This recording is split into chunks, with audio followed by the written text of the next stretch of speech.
Salut les passionnés, dans cette nouvelle vidéo je vais vous parler d'une belle grande australienne avec des grandes mandibules arrivées dans l'élevage. Il s'agit de la Myrmecia piriformis. Alors je vous souhaite une bonne vidéo et je vous dis à tout de suite.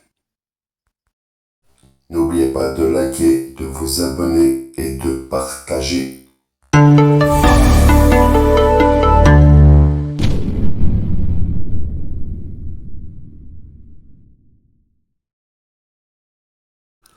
Alors voilà les passionnés, je vous présente ma Myrmecia piriformis. C'est une fourmi qui nous vient de chez Fourmi Hobby.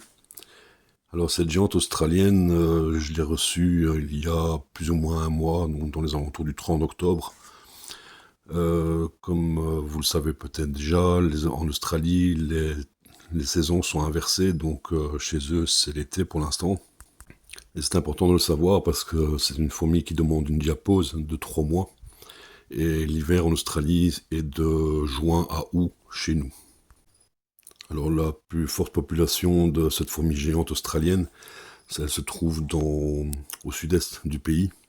Malheureusement je ne saurais pas vous citer les villes, c'est pas possible pour moi.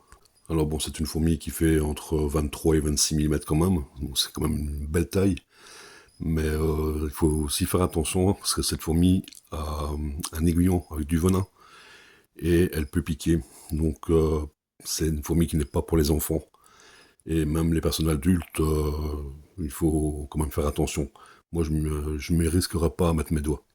Elle a quand même une piqûre classée numéro 3 sur l'échelle de douleur des piqûres de Schmidt. Et elle peut provoquer des chocs anaphylactiques pour les personnes allergiques. Bon, c'est une fourmi qui est normalement très agressive, mais elle est aussi nocturne. Donc malheureusement, on ne la verra pas bouger beaucoup, malheureusement, dans cette vidéo. Alors la Myrmecia piriformis, c'est aussi une des 90 espèces de fourmis bulldog. Donc c'est les fourmis qui se trouvent en Australie, bien sûr. Alors bon, moi je vais vous avouer, j'ai triché un petit peu. Je ne l'ai pas commandé en gyne seul, mais elle avait déjà un cocon. Alors le cocon a éclos il y a une petite semaine d'ici. Et en prime, la gyne m'a fait une bonne dizaine d'œufs. Donc ça a été une belle surprise quand j'ai vérifié si tout allait bien.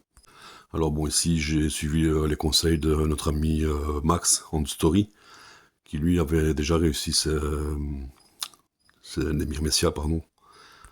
Alors bon, je suis ses conseils et comme ça tout devrait bien aller. Alors cette espèce a besoin d'une humidité d'entre 50 et 80%. Et la température que j'ai vue sur le net en me renseignant, c'était entre 23 et 30 degrés. Maintenant, sous les conseils de notre ami Max, lui m'a conseillé 21, 22 et tout s'est très bien passé chez lui. Alors quand on a de bons conseils, pourquoi pas les appliquer. Alors bon, rien que pour me contrarier, quand j'ai dit qu'il n'y avait pas beaucoup d'activité, les voilà qui se mettent à bouger un petit peu quand même, quoi. Alors les passionnés, j'espère que cette vidéo vous aura plu.